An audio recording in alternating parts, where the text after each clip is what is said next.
And take a moment to admire my beautiful onesie, specifically the back. Yeah.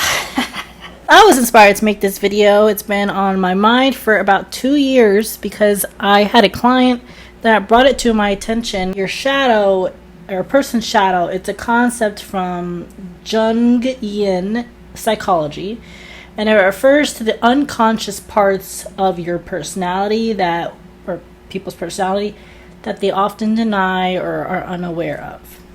So examples of emotional shadow traits are jealousy, anger, envy, right? If you're envious of someone's success while you're pretending to be happy for them. So it includes traits, desires, and emotions that we consider unacceptable or shameful. And the shadow isn't necessarily bad, but it's often made up of parts that we reject or hide to fit societal, cultural, or familial expectations. Okay? So I'm going to quickly go over a couple of things that are examples of shadows, and maybe something that will relate to you. And this actually kind of ties into fitness in a way, because if you repress your shadow, you can self-sabotage and convince yourself and talk yourself out of not going to go work out. A couple of examples. Emotional shadow traits. Jealousy, you deny feeling, but it drives your behavior. Anger that you suppress, which leaks out through passive aggression. Envy of someone's success while pretending to be happy for them. Fear of failure masked by perfectionism or control. Bitterness towards people who have it easier than you. Examples of social shadow traits. A desire to be admired that hides behind false humility. Contempt for people who represent parts of you you've disowned. People-pleasing rooted in a fear of rejection or abandonment. Feeling superior or morally righteous when hiding insecurity or inadequacy. Examples of career success shadows. Workaholism that hides a need to feel worthy or escape emotional pain. A savior complex where you help others to feel needed or in control. Sabotaging opportunities because success challenges your internal belief of being unworthy. Okay, a couple of relationship shadows when it comes to romantic relationships. Neediness or clinginess masked as just being loving. Manipulating with guilt to avoid feeling abandoned. Attracting emotionally unavailable partners as a reflection of your own emotional unavailability. Fear of intimacy disguised as independence. Okay, the light shadow also includes some positive traits that you reject out of fear or conditioning. So, such as your power that you fear will make others uncomfortable. Sensuality you were taught to feel ashamed of. Ambition you downplay to seem humble. And creativity or brilliance that you hide to avoid standing out. So an example shadow statement is, I pride myself on being calm and kind, but secretly I judge people who expresses anger because I'm terrified of my own rage. Okay, so shadow work is really important. Sometimes when you meet somebody, you meet a partner, a potential girl or guy friend, that can turn into, a serious encounter, like a relation, like a husband and wife. Usually people are going to choose somebody based off of their childhood wounds and their unhealed self. So it's actually their unhealed self that is choosing this partner. And so if there were to be a case where you guys break up or where you guys separate or where there's just a lot of tension, it's usually the reason why you're feeling frustrated and confused is because you are oftentimes projecting who you covered up onto them. So they are actually not necessarily giving you trauma. They're actually revealing to you who you already are. Okay? So this is why shadow work is very important and why it matters, because when it's unconfronted, your shadow can control you from the background, and it actually can be the driving force as to why you choose someone versus another person. Okay? And this can often cause an emotional imbalance, repeated patterns, or a projection onto others. So have you ever met a guy or a girl and you just feel like a different person with them? Like you're with SpongeBob and SpongeBob makes you feel like spontaneous. SpongeBob makes you feel like sexual. SpongeBob makes you feel the top of the world. Okay, and then you have Patrick. Patrick and you just have something that you don't even know why you're attracted to him or her.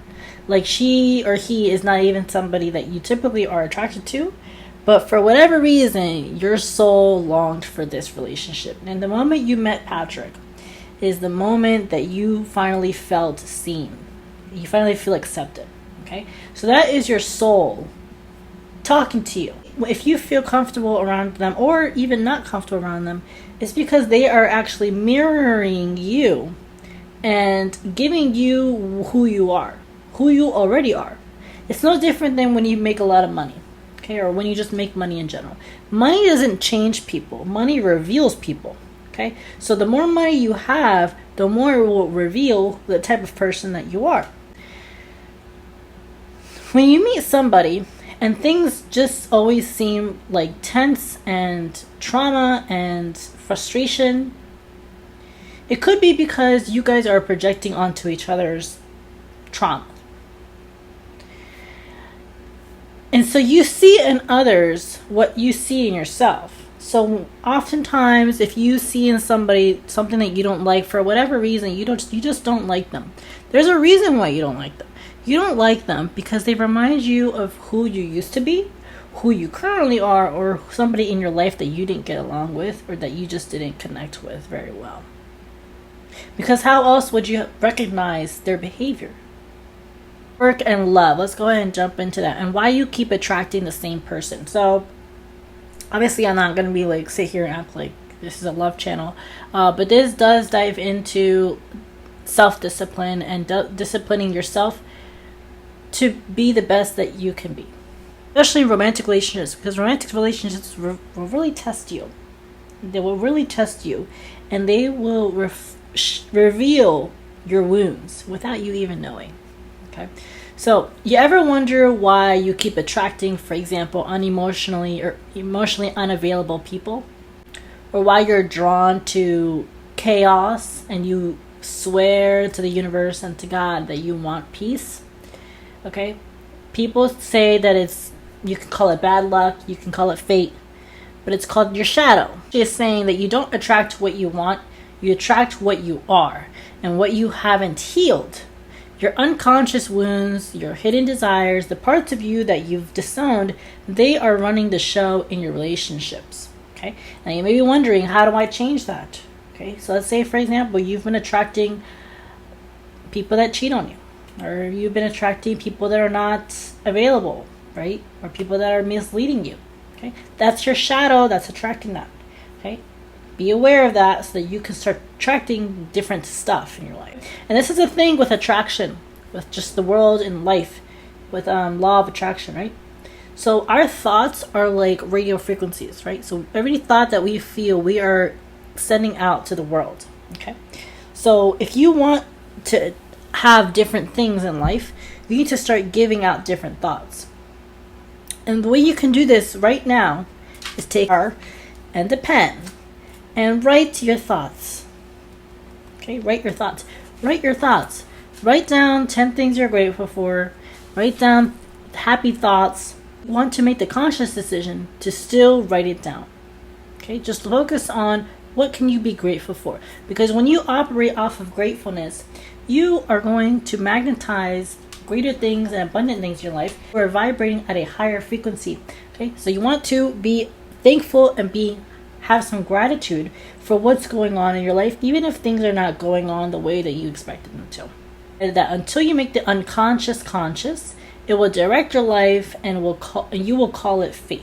Okay, and in love, your shadow often chooses your partners for you, not your soul, not your healed self, rather your wounded self. So your wounded self, so the child, your inner child. Here are a couple of examples. You say you want consistency, but you chase the ones who breadcrumb you. You crave deep emotional connection, but you ghost the ones who actually show up. You want a high-value partner or high-quality partner, but deep down you don't believe you're worthy of being chosen. That's called your shadow.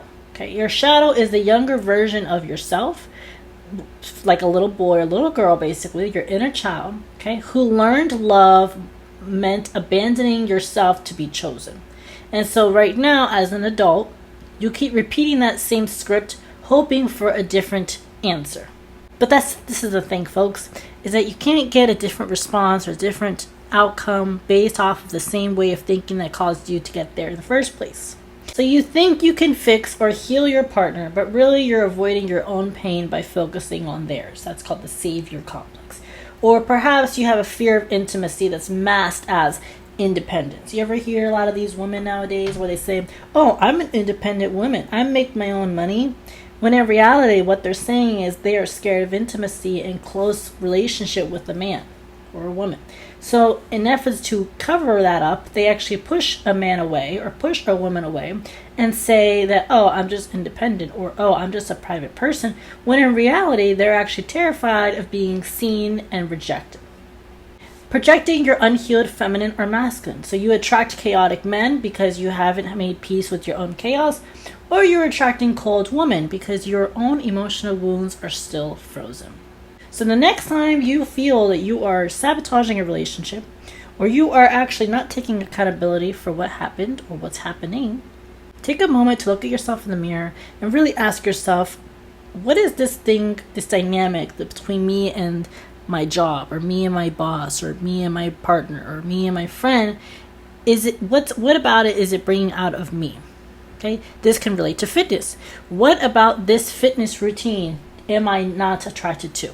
Why am I being pushed away? Is it because, are you scared to face the fact that you can't do 10 burpees in a row right now? Or not necessarily can't, but you are, it's a little bit hard. Okay. Things that you could ask yourself to work on your shadow. Okay, first thing is you're going to take a pen and paper. So what part of myself do I feel I have to hide in this relationship? Or what parts of myself do I feel I have to hide at home when I'm preparing my meals, prepping for the week, right? Maybe you don't want to prep for your food for whatever reason. Maybe it makes you feel a certain way. Maybe it gets you a little anxious because now you have to actually be accountable and own up to the fact that you can't just eat whatever you want. Second thing, what patterns do I keep repeating in love or in your fitness or in life? And what part of me benefits from them? Okay, so I talk about patterns and several times in other videos, and I actually relate it even to fitness, identifying patterns in your fitness routine.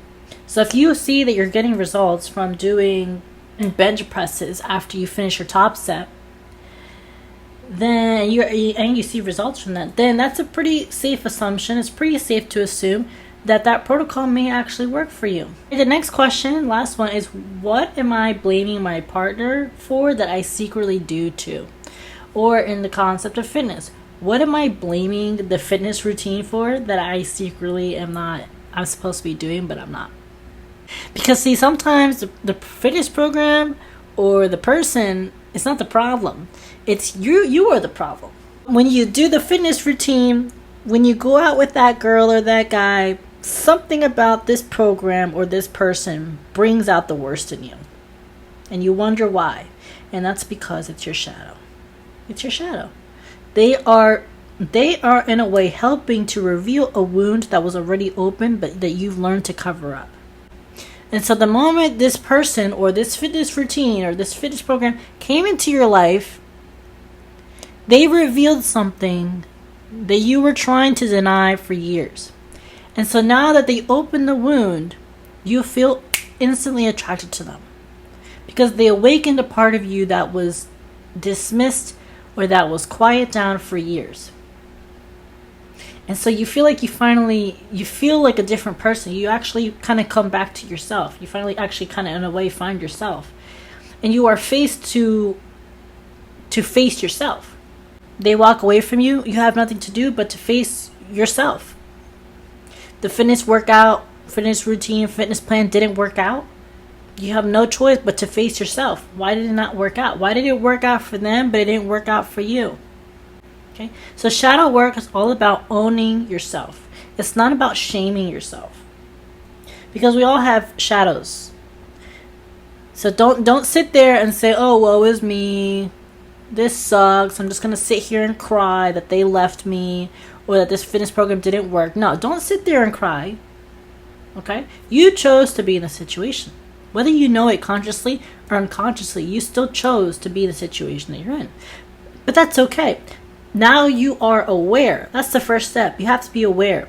when it comes to fitness, for example, let's say you don't have the physique or the body that you want, or you're not in the the healthy state of whatever that you want to be in.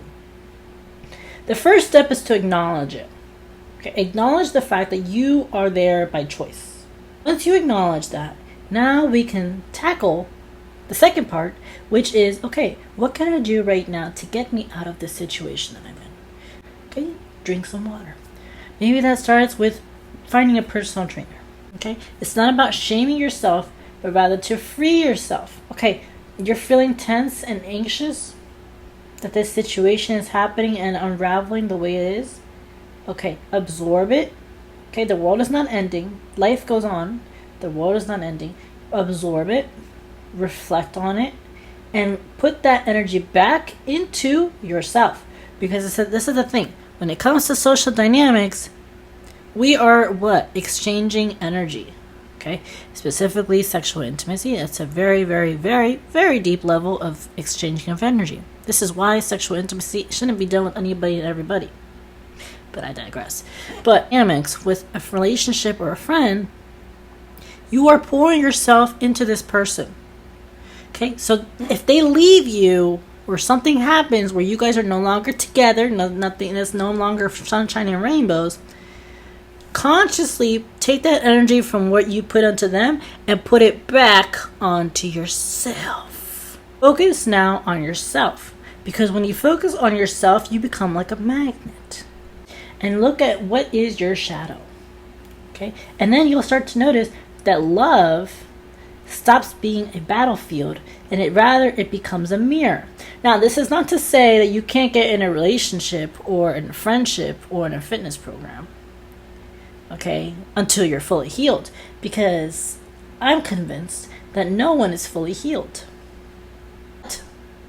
You can become conscious and heal with the person that you're with. That's the beautiful thing about social dynamics, is that you can grow with your lover, you can grow with your friend, you can grow with your personal trainer. Okay? There's a quote, there's a saying in like fitness, you don't have to be great to start, but you do have to start to be great. Same thing in relationships. You do not have to be in the relationship 100%, 150% perfect. No one's asking you to be perfect because you'll never be perfect. But you do have to start working on yourself. And you can work on yourself while you're in the relationship. You can attract love while you're still healing. Your relationships, they are not by accident. Okay? Think of relationships are like assignments. Okay? And every trigger that you feel from this person is a teacher. And every heartbreak is a mirror. Okay? So every heartbreak that you feel is a mirror. It's reflecting onto you who you already are. But you can change that by making different decisions. Okay? However, in order to change that, you have to be willing to meet your shadow with honesty and compassion and courage to change.